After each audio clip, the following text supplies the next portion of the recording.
Today, we're going to dive into the absolutely wild, multi-generational story of how one of history's greatest empires, the Mughal Empire, was built, almost completely lost, and then built all over again through pure grit, military genius, and some seriously clever politics.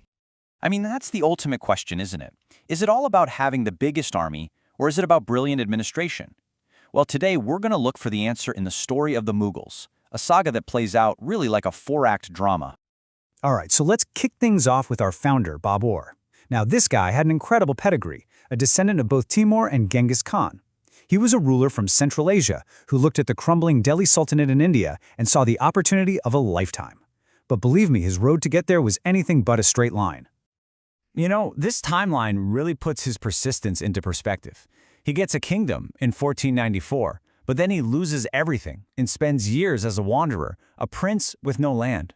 This was not some overnight success story.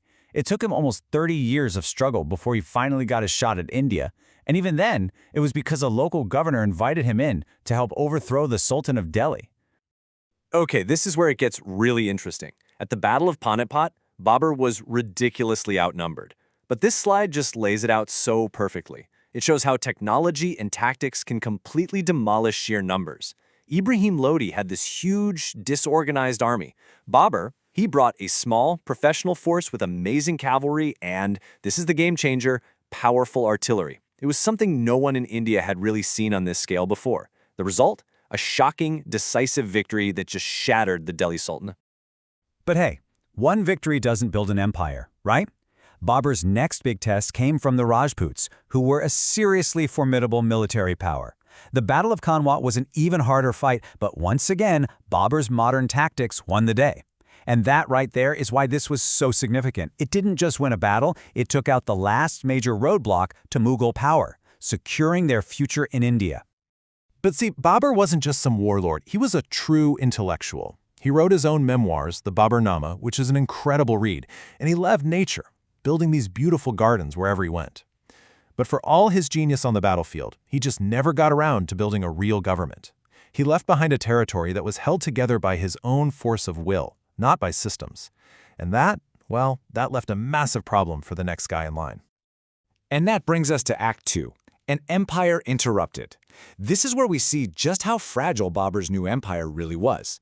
In fact, it comes dangerously close to completely falling apart. So in steps Babur's son Humayun.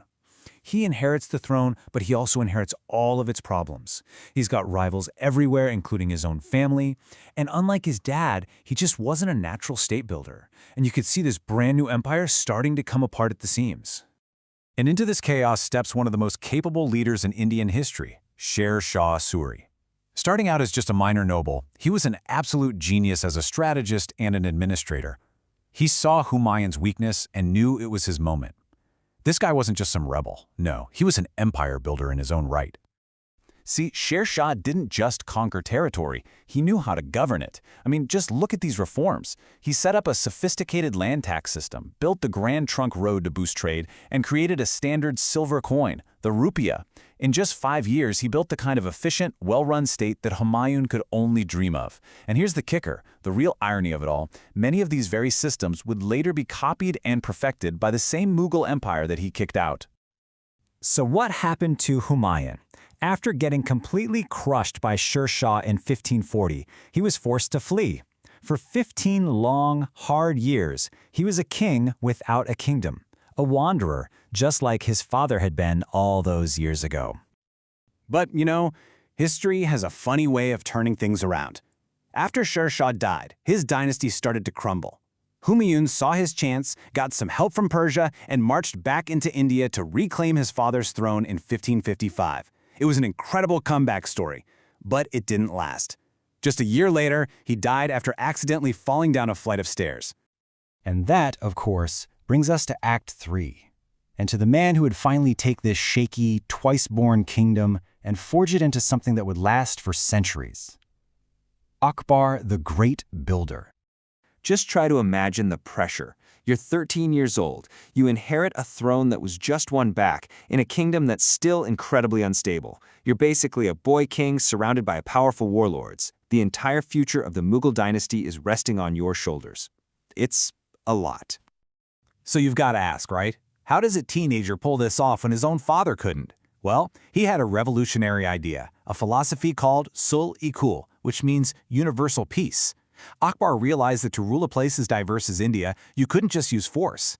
He got rid of the jizya, a tax on non-Muslims, and he actually encouraged debates between scholars of all different faiths. This wasn't just being nice, it was a brilliant political strategy to create a stable, inclusive empire.